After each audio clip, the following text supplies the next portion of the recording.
Hey, welcome back to WorldwideGiantGrowers.com. The lawn gourd has gone crazy across the top of the trellis and climbing down.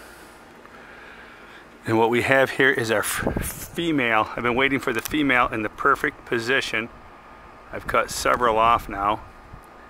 And here's the first one. There she is. Looks like a string bean. I have the male flower in my mouth because I'm standing on a step ladder 8 feet in the air. As you can see, the female, these are buds, male buds that haven't opened yet. But the female is completely, the bottom is open, pollinating my lawn gourd.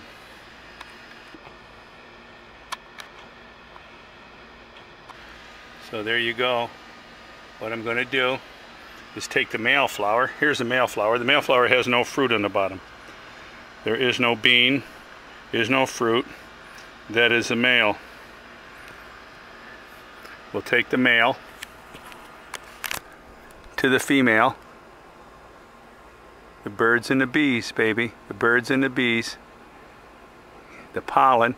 Now I went to Michigan Giant Pumpkin Patch Tour today, and John Harnica in Dundee, Michigan, who has grown some big lawn gourds. I think his personal best is like 136.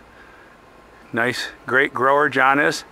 And he said that you can come out at midnight and pollinate these things at midnight, and that they'll just be reeking with pollen. I'll pick these petals off. There goes the petals. And we'll get right down to the root of the matter, so to speak. What I'm going to do is I got my ladder set up here. I will pick a few more males. What we're going to do is I talked to John. John said that these things, when they're 10 days old, should be cranking 8 to 10 inches a day.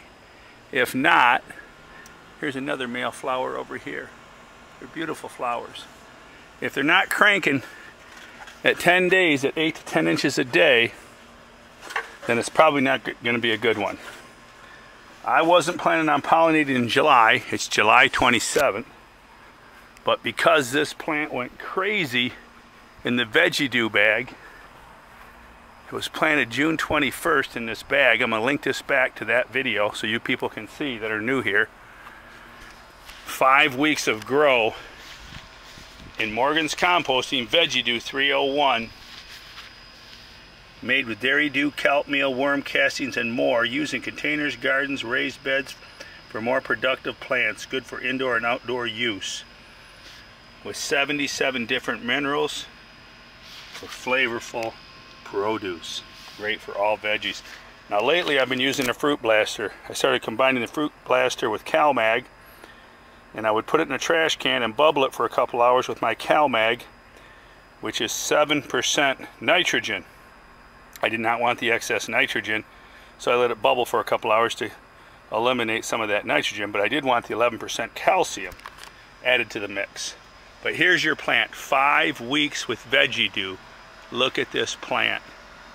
It's a monster on the trellis. So I will do 2 crops this year. If this lawn gourd isn't doing 8 to 10 inches, come back on August 5th. Around the August 5th, 6th, I'll post another video and we'll document the growth. If not, I'll cut it off and we'll set another fruit to grow from there. Because we have found, John Harnick and I both agree on this, we have found that the later you set the lawn gourds in the season, we prefer it after August 15th pollinations, we tend to get better lawn gourds. I think it has to do with hormones, the plant telling it to go to seed because fall is coming. So just a theory of mine. That's why I grew that United States record, 138 inches in 2014. But check us out, man. I'm trying to drag it on here. Check it out with the we'll show you the results of the Fruit Blaster, the Veggie Dew, and some more of Morgan's Compost Dairy Dew products, man. Join us soon. Like I said, I'll link this back. Check it out and comment. Leave your comments. I'm getting ready to do a Bubba Pleasure Patch video. I'm going up to see Nick Welty up in north of Traverse City, Michigan, up in the Sutton Bay area. We're going to do some fishing, Jack and I. We'll make a video. When we get back, we'll give away some free product. and you'll see Bubba's Pleasure Patch video in Nick Welty's garden. Join us soon, man. Keep them growing. Post any questions below. All right, man. Talk to you soon.